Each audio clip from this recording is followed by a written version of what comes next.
All right, so let's take a little look at Sumerian mythology and ideology and how it uh, seemed to support the status quo in Mesopotamia.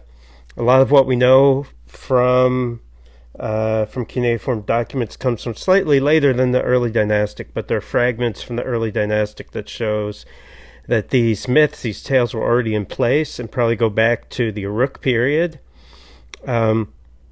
There's a hierarchy of gods, just like there was a hierarchy on Earth. They believe that, Mesopotamians in general believe that gods and goddesses, were powerful, and they were human-like in terms of their faults. They had weaknesses. They could be angry. They could be fickle.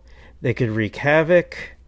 But if they were happy and stable, right, things could be good. Crops were abundant. Herds of sheep would flourish, right? Women would give birth to healthy babies. The rivers would carry enough water but not overflow their banks. And so it was up to humans to keep the gods happy. And that's, one of the myths in Mesopotamia deals with the creation of humans. And it says very clearly that humans were created to serve the gods. That's why the gods created humans in the first place. You guys are gonna read about the flood. There are different versions of the flood story in Mesopotamia. One version, or actually several of the versions, talk about why the gods decided to destroy the earth with a catastrophic flood. And the reason why is that humans were making too much noise with all their chatter. And the gods got sick of it. So they said, let's just destroy all of humanity. One god who we're going to learn about, called Enki, warned a human and told him to build a boat and to take animals aboard to save them from the catastrophic flood. A version of this tale, older than the Epic of Gilgamesh, than the version you're reading, predates the Bible by a few thousand years, actually. Okay, so let's look at Mesopotamian belief systems and how it changed over time. Okay, we said that one of the main gods of Uruk, who that ziggurat was built for, was Anu, the sky god. Anu is very important in the beginning, but by the middle of the early dynastic period, he becomes kind of removed and less important, and another god sort of takes the role that Anu filled as sort of the head of the gods.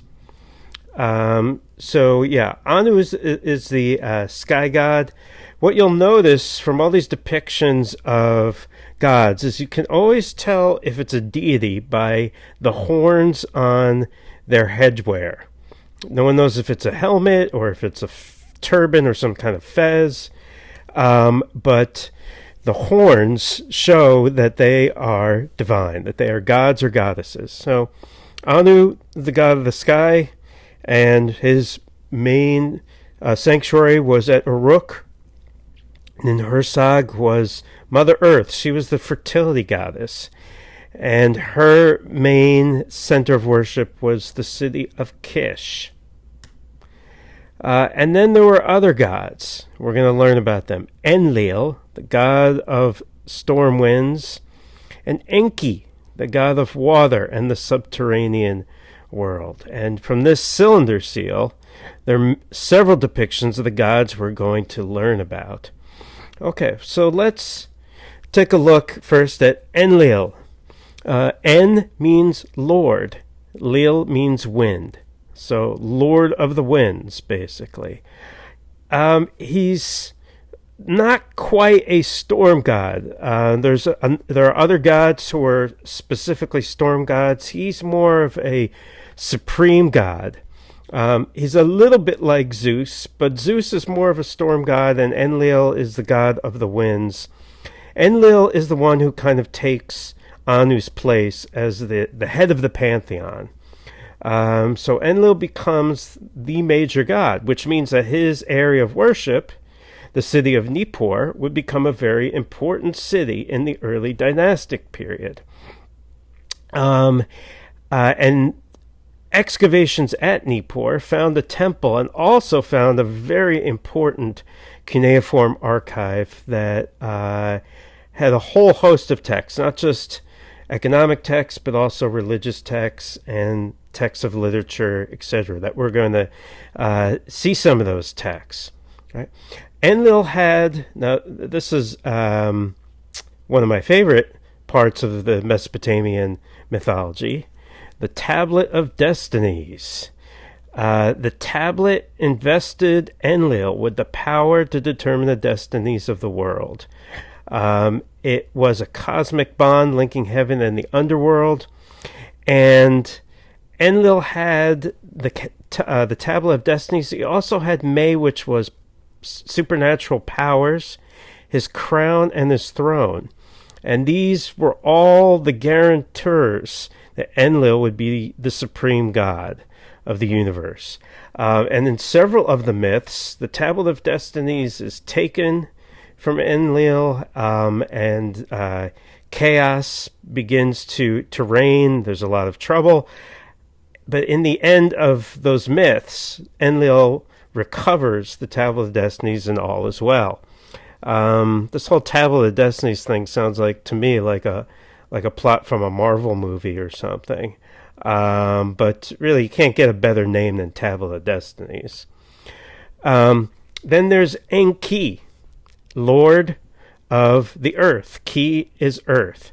And he was the god of the earth and also of the waters. The Mesopotamians believed that the waters came from the subterranean, from what they called the Apsu. And this is Enki sitting on his throne surrounded by the Apsu. Enki is kind of a trickster god. He's the one that warns humanity about the flood. He's sort of one of the most gracious towards people of the gods. And he's depicted with water coming out of his shoulders. So that's how you could always tell Enki. And again, here you can see the horned helmets or the horned hats. Hats doesn't really sound very godly. Horned helmets of the gods. Then, you won't have to remember all of these, but some of the main ones, like Ninli is sort of a minor goddess, lady of the wind. She's also at Nippur. She's the consort of Enlil. You're going to be seeing some depictions of Ningirsu, because we're going to learn about the city of Lagash. And Lagash controlled another city called Girsu. Right? And Ningirsu was worshipped at that city of Girsu. And he kind of was sort of a storm god of thunder showers and the plow, and also sort of a war god. So all these gods have kind of these important natures to them. Sort of a part of the natural world, but then also some other element, like Utu. Utu, and you'll see with a lot of these names I have sort of, this name is in Sumerian. This is his name later on in the language of Akkadian, which is the same language that the Babylonians and the Assyrians spoke. It's a Semitic language that we're going to be learning about. So he is known as Utu in the Sumerian language and Shamash in the Akkadian language. And he is the sun god, and he's usually depicted with rays of the sun coming out of his shoulders and a toothed saw. And he was worshipped at Sipar and also Larsa. And Utu was also the god of justice. The idea being, and here you can see he sitting with a scale in front of him, sitting on his throne, that nothing could escape the rays of the sun. No injustice could escape the rays of the sun. So he was also the god of justice. You'll see that in the stela of Hammurabi, Hammurabi receives his symbols of authority on the top of his law code from Shamash, the god of justice. Right, so that makes sense.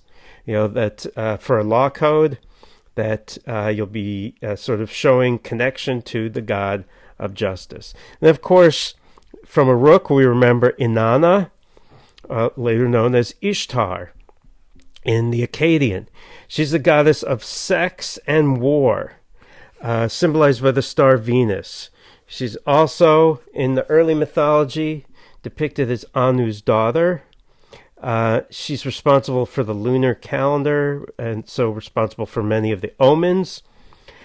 She's not a mother goddess, and she's not a goddess of marriage. And she's symbolized typically by those reed bundles that you see here. But in the iconography, when she's depicted, she's usually depicted with wings, arrows or spears coming off her shoulders, and many depictions have her also standing on a lion, like so, right, with some sort of axe that she's holding. So we're going to be seeing some important myths about Inanna, and she plays a very prominent role in the Epic of Gilgamesh. Then there's the moon god, known as Nanna, in the Sumerian, and Sin in the Akkadian, and usually symbolized by the bull, because the crescent moon in Mesopotamia usually is oriented this way and looks like the horns of a bull. And his main sanctuary was in the city of Ur, a very important city that we're going to be learning more about. And then there's the most important goddess, Ninkasi, the goddess of beer. Just joking, obviously, but she is a very important goddess. And beer was very important in Mesopotamia, as we've said before. It was a safe drinking source. Several modern breweries have tried to recreate Mesopotamian beer and called their beer Ninkasi, and I believe there's a stained glass window at the Founders Brewery in Grand Rapids that depicts Ninkasi. But this is kind of a nice sort of Sumerian-style depiction of her. And there's even a hymn of Ninkasi, which some people have used to try and recreate some of this beer, because it almost reads like a recipe, right? You can see here, the hymn to Ninkasi, born of the flowing water, tenderly cared for by Ninhursag, who's the fertility goddess. Your father is Enki, remember, the goddess of the Apsu, the waters, Lord Nidimimud. Your mother is Ninti, the queen of the sacred lake. You are the one who handles the dough with a big shovel, mixing in a pit. The bapir, that is the bread that they usually made before they made beer, with sweet aromatics. You are the one who bakes the bapir in the big oven, puts in order the piles of whole grains. You are the one who waters the malt set on the ground. The noble dogs keep away even the potentates. You are the one who soaks the malt in a jar. The waves rise, the waves fall. You are the one who spreads the cooked mash on large reed mats.